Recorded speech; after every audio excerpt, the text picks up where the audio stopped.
please see the link in this episode's description for a trailer for an element of pugilism. And there is a Zfest like contest going on. So do with that as you will. I'm a libertarian.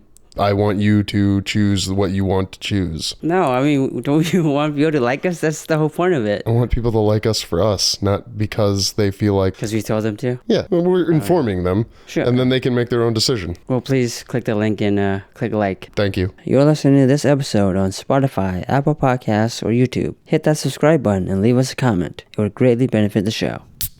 You did that well one-handed. I told you it was an easy one hand. You would know. Yeah.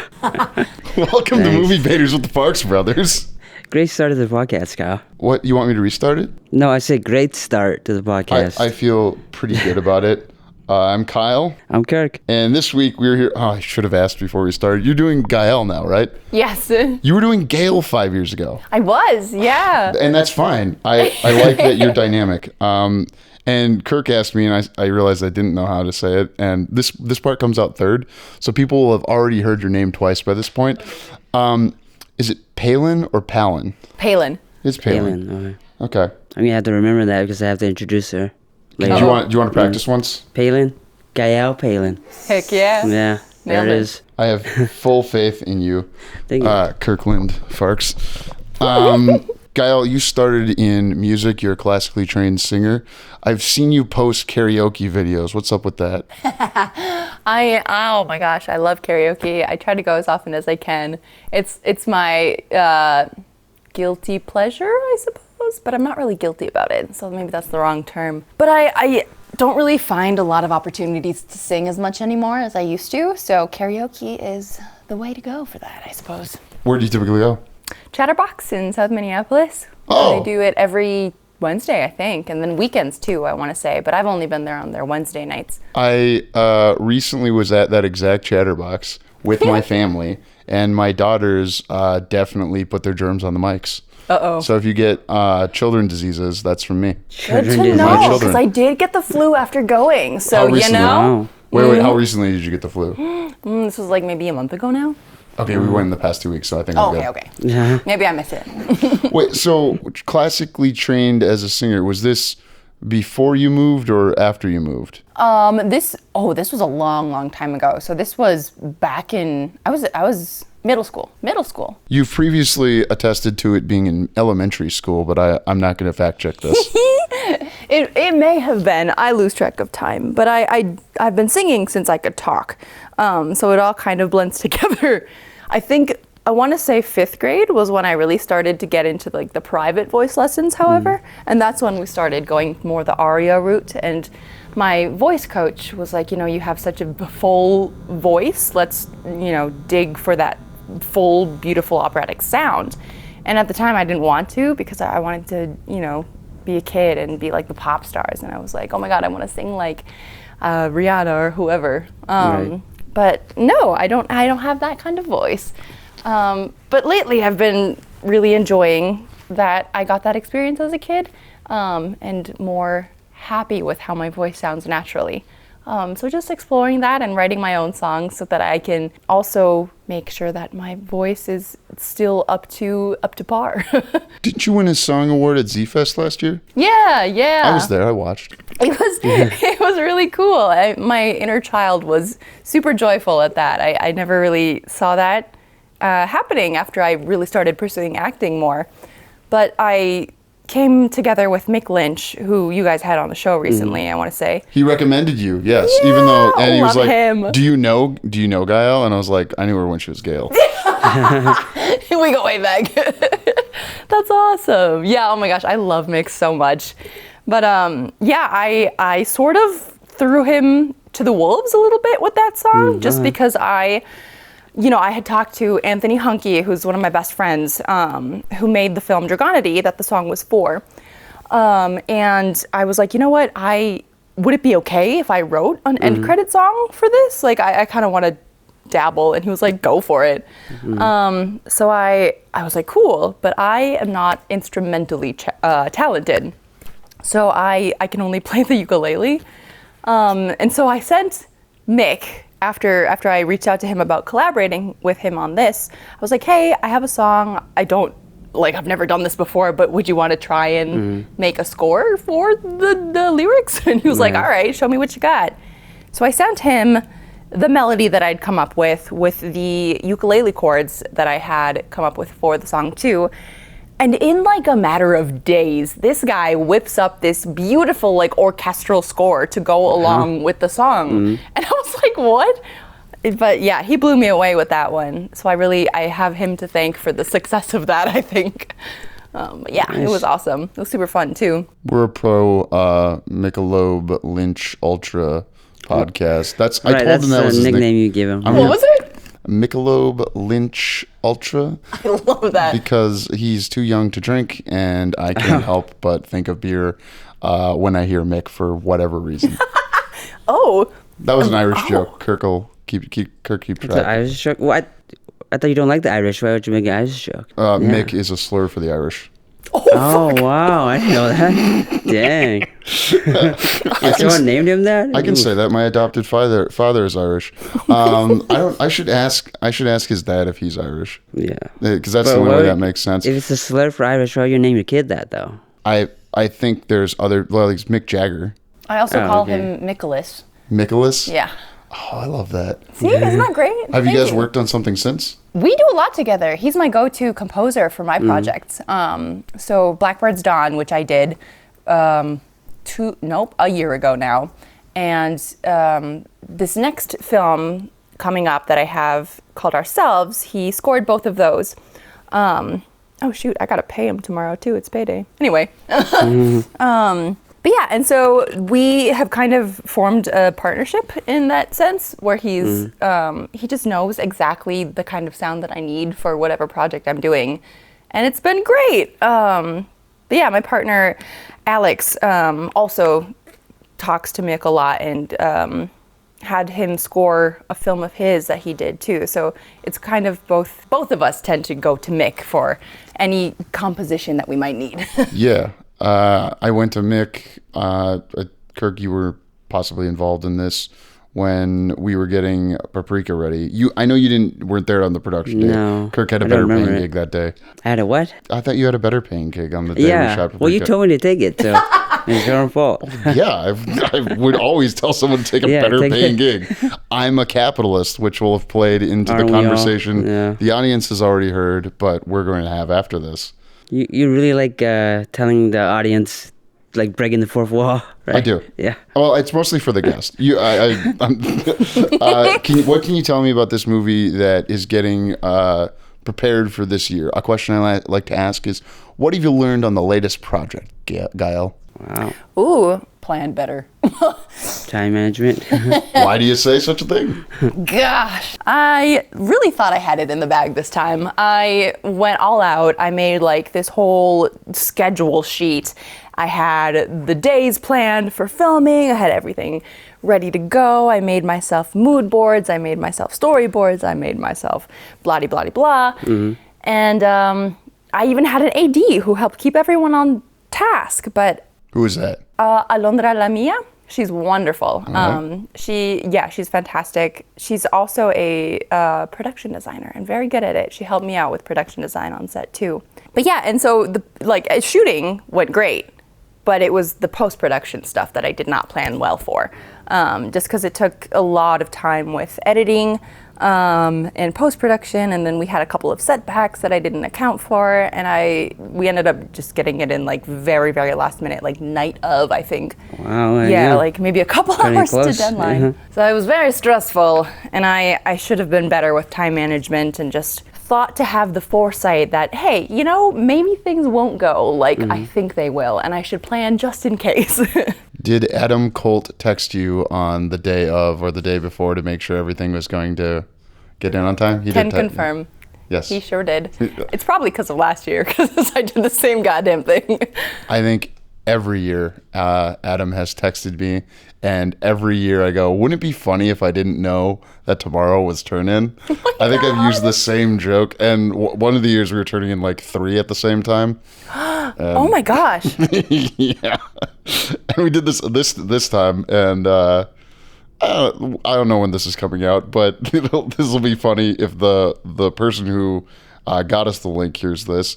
I got the link while we were watching the movie The Monkey, and was like, okay, now I'll just post it to the Zfest website on my phone in the middle of this movie and submit. We're good. Oh my gosh! Definitely didn't take away from my viewing experience, Kyle. I'm looking over like, what the hell is this Kyle doing? Right in the middle of the movie. It's captivating. The Monkey is a very good movie. Have you heard of this movie, The Monkey? I have. My partner's really big with horror films, and so he drags me to all of them. But I didn't go to this one. I don't think he's even seen it yet, actually. Did you see Long Legs? I did see that one. Did it's you the like same it? filmmaker, isn't it? Yeah. Osgood or something, right? Osgood Perkins, I think is his name. Yeah. He was an actor and then went into directing, I think is his journey, as one might say. He's in the movie The Monkey. I don't think it's a spoiler to say he plays the uncle. Do you remember the uncle? Well, I don't know what he looks like. So. Well, he was the one on the stairs when the main character is talking to with the uncle. mustache, yeah. Yes. So we've said nothing that spoils the movie. A guy with a mustache who sits on stairs and talks to the main character. That's the director. Wow. That scene's memorable, though. So what made you want to make this movie for Zfest this year? Yeah, so it's very, very, very loosely connected to the last film I did, which was Blackbird's Dawn, surrounding the passing of my younger brother. This one is more of an exploration on my own grief for that, and also grief around other life situations that I've gone through that I figured other people could relate with. It's low-key a character study on myself, which is sort of psychoanalytical of me to do. But it was very cathartic. I like making films about, learning kind of who you are, about emotions, mental health, and social justice themes as well. So this particular movie is, all of the characters are the same person, just in different stages of her life, going through different hardships and how they are coping. And so this young woman is basically trying to find how to reconnect with the part of herself that she kind of lost.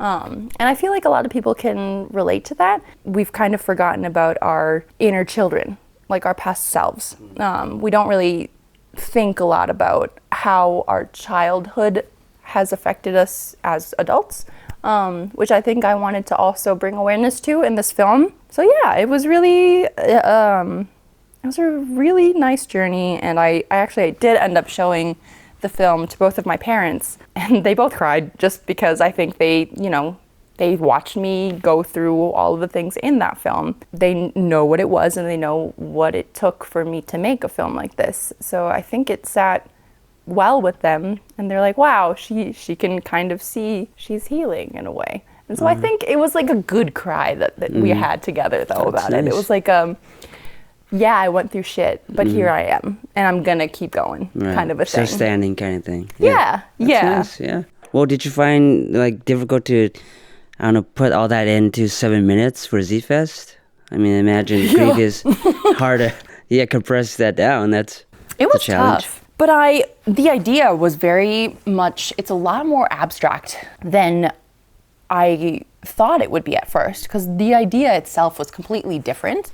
Like, I wanted to tell kind of a more based in real life story, but this story ended up being based in like a dream world of sorts. So she's kind of going through a journey through her own mind in a sense. So it's a lot more abstract, which I think allowed for a shorter time span to tell the story, which was helpful. But it was still tough because we had some things that we did have to cut that I was like, dang, like that was a good line. I wish I could have kept it, but it wasn't pivotal to the story. So yeah, win some, you lose some. Will you put some of these parts back in for something outside of Zfest? Definitely. My partner Alex was the one who ended up editing it, and he even said, like, as soon as this was submitted, he was like, I want to make another cut. I want to make another version, and fine tune it and make sure everything is as good as possible and without the 7-minute constraint. And I was like, hell yeah, let's do it. And I don't remember if I addressed you last year when I didn't know you'd lost your brother until I saw your movie, and I was really? like, oh yeah, whatever the correct thing to say to somebody who goes through that is. Thank you. Kirk has gone through loss in his life, of a family member. So even though we are farcically brothers, the Farx brothers, Yes. I'm aware of that. When you say you learned about yourself without spoiling the movie, what you mentioned inner child, you mentioned social justice. Could you connect some of those pieces in a way without spoiling the movie? Yeah, I don't think this is a spoiler, because I think it's one of the pieces of the film. So I grew up in a multicultural household. My mom is from Guatemala, and my dad is very European background. And growing up multicultural, things were different. I didn't realize how different until I grew. And I had a lot of internalized racism towards myself. Like I wanted blonde hair, I wanted blue eyes, I wanted to fit in and, be like the Europeanized people that I saw around me.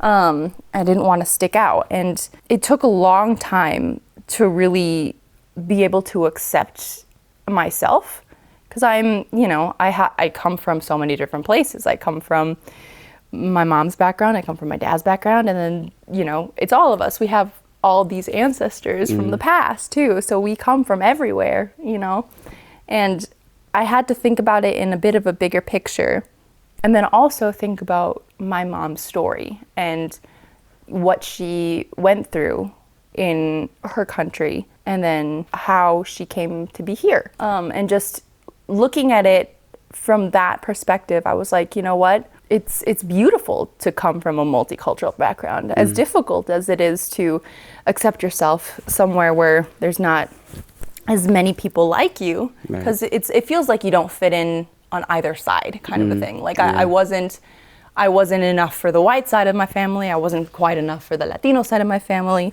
and I don't think that they would say that's true, but that's how it felt like sometimes growing up.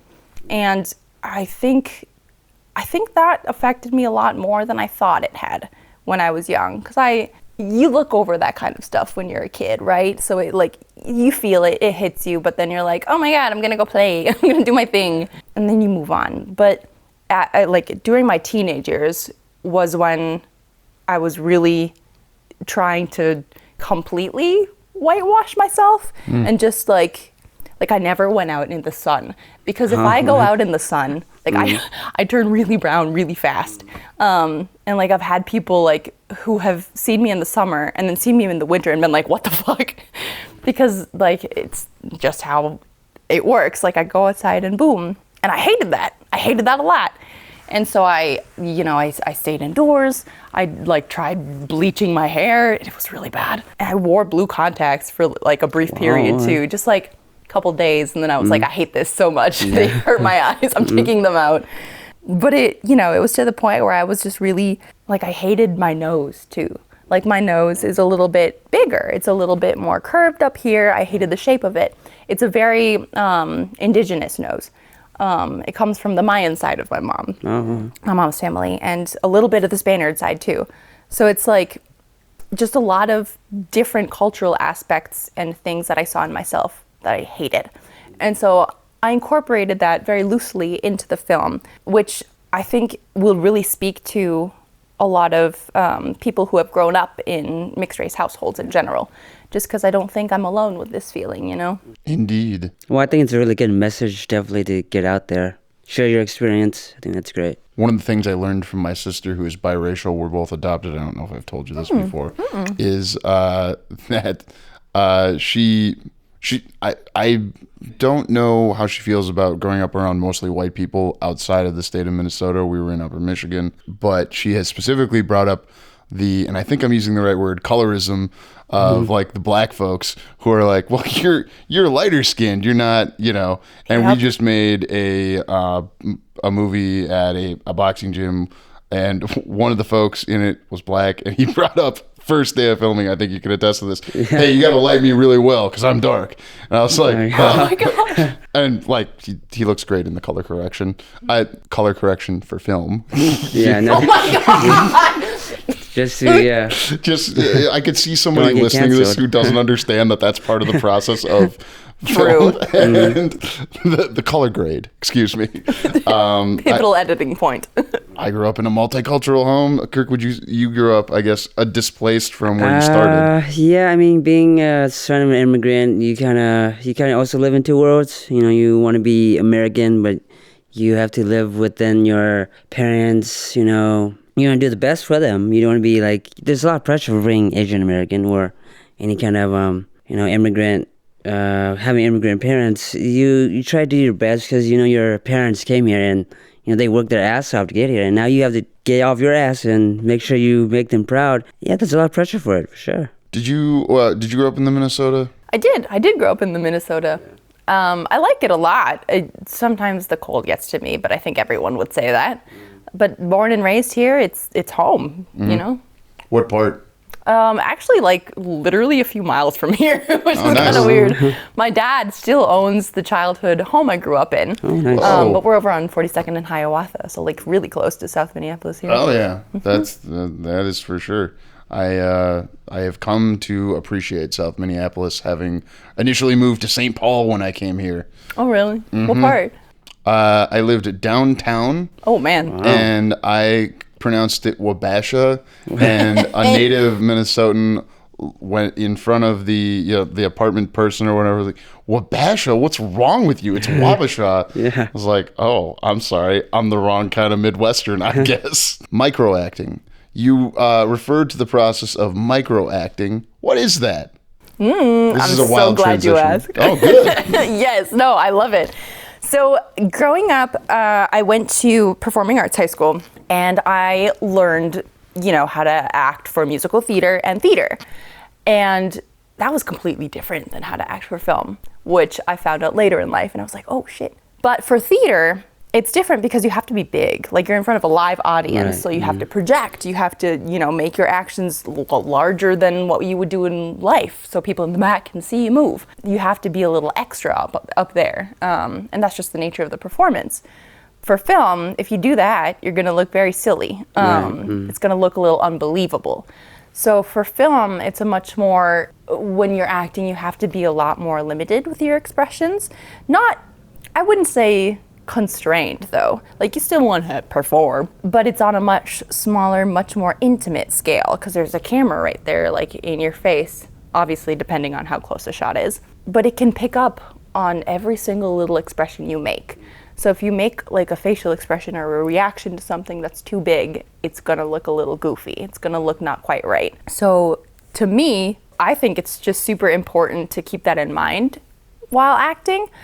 However, it also depends on the nature of the character, because if you are supposed to be playing a very big, very goofy, eccentric, or just very angrily large character, like go for that too. And it depends on the director you're working with too, because sometimes they do want you to go all out, and sometimes they're like, all right, tone it down a little bit. So it's just about finding what works for what project. So I would say it's also kind of project based in that respect as well. Have you had a big character to play in the past year or two that somebody's directed you to play big in some way? Yeah, actually. I did a film in which I played a personification of war from one of the Four Horsemen. And my director, Eric Forsman, lovely man, he wanted me to keep going bigger and bigger and bigger. And so every time I would do a take, he'd be like, more. I'd do a take, more. I'd do another take, more. I'd be like, really? He was like, yes. And I was like, okay. And so I had to also like get out of my own head for that, because I was thinking like, oh my God, I'm gonna be too big. This is gonna be too much. But I was like, okay, let's let go of that and listen to the director. And so I did, and I think it really worked for the character. Like it was a really fun. It was kind of like what was the genre even, I would say? But there was comedy elements. So I think the big nature of war worked. And I think it turned out great, and it was a really fun project to do too. Is that for this year's Zfest? That was for the last 50/50 Hallows Eve. Oh, I haven't Before it seen ended. that one of his. Okay. Yeah, it is. I think it's on YouTube. Okay, I will. yeah. I know Eric. I like Eric. Yeah, I will. Eric's great.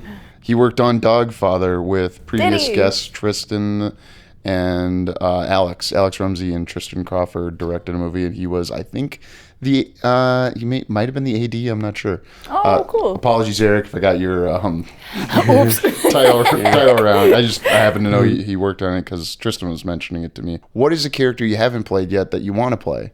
What's a type of character or a type of role or something maybe you just want to do? Oh gosh, this is a tough one. I feel like there's so many, but my brain just immediately went blank. I guess what I really want is I want to do something that pushes my limits. I want to do something that gets me really out of my comfort zone and doing something that is different than I've done in the past, which I have done quite a few like random different things, which I'm very glad for, but I want to be pushed. I want to see just how far I can take my performance with like some. I always love playing morally gray characters. So maybe if I played not a morally gray character, like one that was really set on their ways and just like went 1,000% in on that would be something interesting to do. That is what I was thinking in my head. Was like, what would be the opposite of like pushing Gael? Gael is like a very like reserved conservative type, or small C conservative person who maybe like super religious or something like that. Not that you would maybe do or do not have religion. I don't need to know. I'm a First Amendment guy. You can do whatever you want. But there are obviously those people out there, and I've seen you in a lot of things, and like, oh, the irony is that it would have to be something more constrained. But I don't have a good example of one I can think of. You're writing more now than when I first met you a couple of years ago. What are you writing? Yeah, I'm dabbling in a few different things. I actually just wrote my first horror script, which was really fun. My partner directed that. So that was really cool, and he's editing it, so watching it come together has been a really neat thing for me too. I'm currently working on another, it's also kind of a horror film, but this one we want to make a little longer, potentially even feature length. However, it is ambitious, and so we want to make sure that we're not, that we're taking it one step at a time. What's ambitious about it? Time commitment, and then I would likely be producing, and I'm a very busy person, so I have to make sure that I am like not busy for that duration of production, because I'd like to focus 100% of my energy onto a feature if I'm going to be producing one. I think that's the best way to go, because I think if I don't, I would just be way too scatterbrained. I can barely pull a short off, so I'm like thinking, and a lot of more skills I think I need to gain before I can tackle a feature. Have you written a feature before? I have not, yeah. Okay, when you were on Alan's podcast 3 years ago, and yes, I listened to that right before you came over, you mentioned a feature. Was it something you were going to be in, or something that, were you in a feature in the past couple of years? Yes, yes. I've done a few features recently. Oh, okay. I have a couple more coming up, which I'm excited about. I've been doing a lot more features lately, which has been really fun. What's a feature you have coming out? I signed an NDA, so I sadly cannot talk about it. What's one of the more recent ones? I should have done an IMDb dive before you came on. There we go.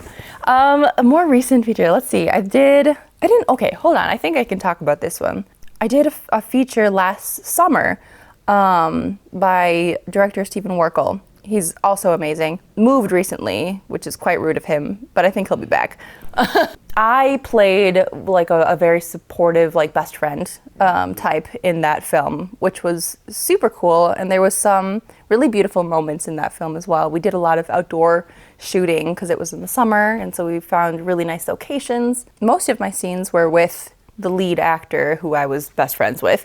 So it was a lot of one-on-one stuff too, which I think was great in fleshing out who I thought this character was to this person and how they go about their relationship. And it'll probably come out next year, maybe a couple more years yet, but it was a really fun process to be part of, and I really loved the group of folks that I got to work with.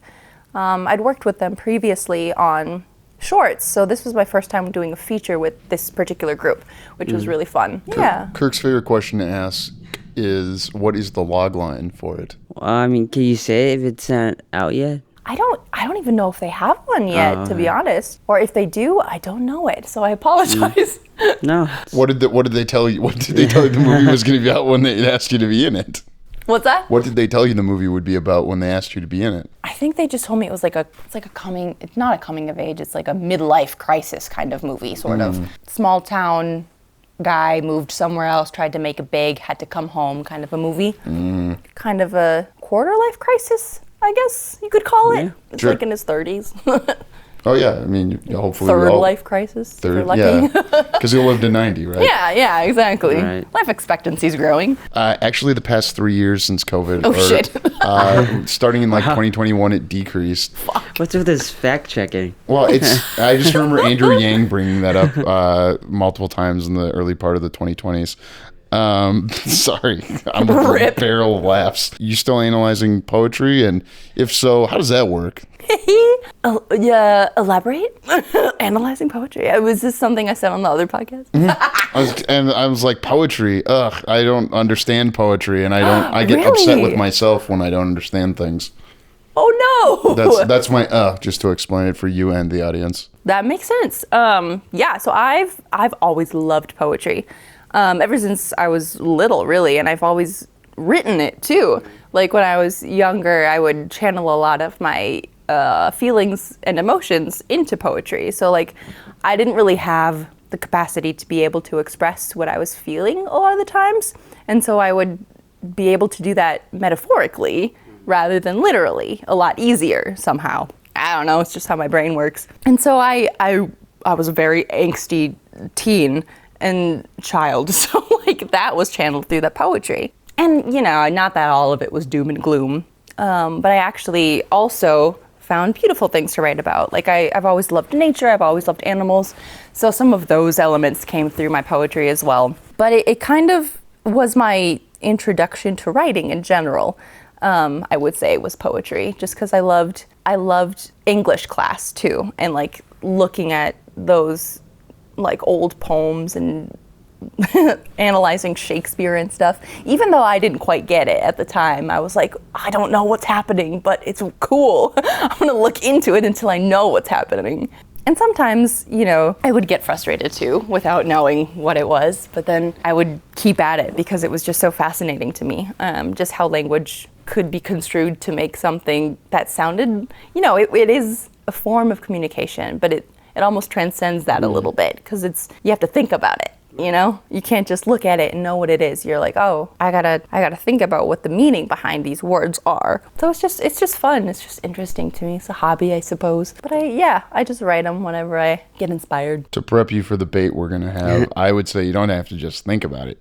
You also have to feel it. Yeah, that's fair. That is true. Feelings are important, Kirk. Is that a debate? No, I don't think. Yeah, like I never said it wasn't.